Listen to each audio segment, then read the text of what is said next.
আমাদের ব্যাংকিং সেক্টরকে যদি আমরা ট্রুলি রিফর্ম করতে না পারি, আমাদের এনার্জি সেক্টরে আজকে সেদিন পত্রিকায় পড়লাম বছরে 4 বার ইলেকট্রিসিটির দাম বাড়বে। আমি খুশি হতাম যদি সেখানে লেখা থাকতো যে ওয়েস্ট কমাবার পন্থাও আমরা বাইর করব, ওয়েস্টেজ কমানোর। আপনার যেই ইলেকট্রিসিটি ফ্রি লোকে নিয়ে যাচ্ছে সেগুলো বন্ধ করা, পিলফারেজ, ইনএফিসিয়েন্সি ইন দ্য সেক্টর, এগুলো আমাকে কমাতে হবে।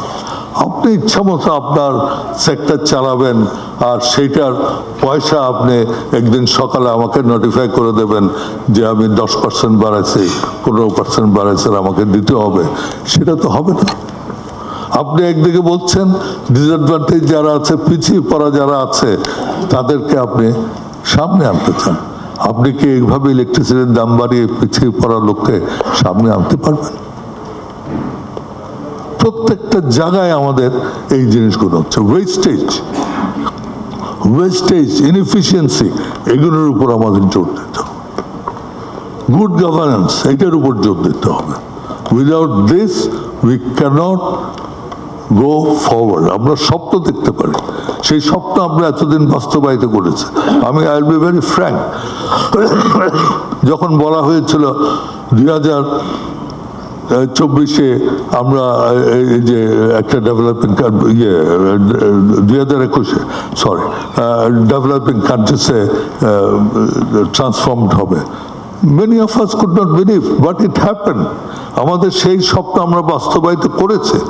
কিন্তু বর্তমান যে অবস্থা বিরাজ করছে, সেই অবস্থায় করা যাবে কিনা without this basic fundamental changes in our attitude of wastage, about good governance, about increasing the efficiency, এগুলো যদি করতে না পারি তাহলে কিন্তু আপনি যেই বাজেটে করেন সেই বাজেটে মানুষকে স্বস্তি আপনি দিতে পারবেন না।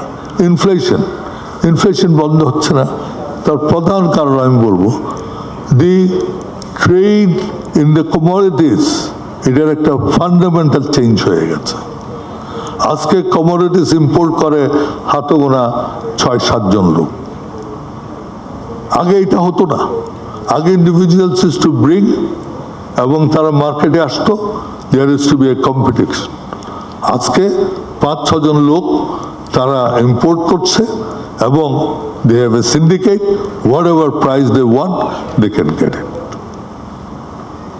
এই জিনিসগুলো যদি আমরা ফান্ডামেন্টালি না দেখি, আপনি ইনফ্লেশন ইন্ডিয়াতে কমে গেছে, শ্রীলঙ্কার মতো দেশেও ইনফ্লেশন কমিয়ে ফেলেছে, কিন্তু we could not do it not because we don't have the supply, but because of the syndicate. এই জিনিসটা আমাদের বুঝতে হবে। এই সিন্ডিকেট যদি আমরা ভাঙতে না পারি, ততক্ষণ পর্যন্ত আমি মনে করি না যে ইনফ্লেশন আপনি কমাতে পারবেন। বিকজ যাদের সিন্ডিকেটে যারা আছেন, দে আর ভেরি পাওয়ারফুল, এবং কেন পাওয়ারফুল সেটাও আপনারা জানেন।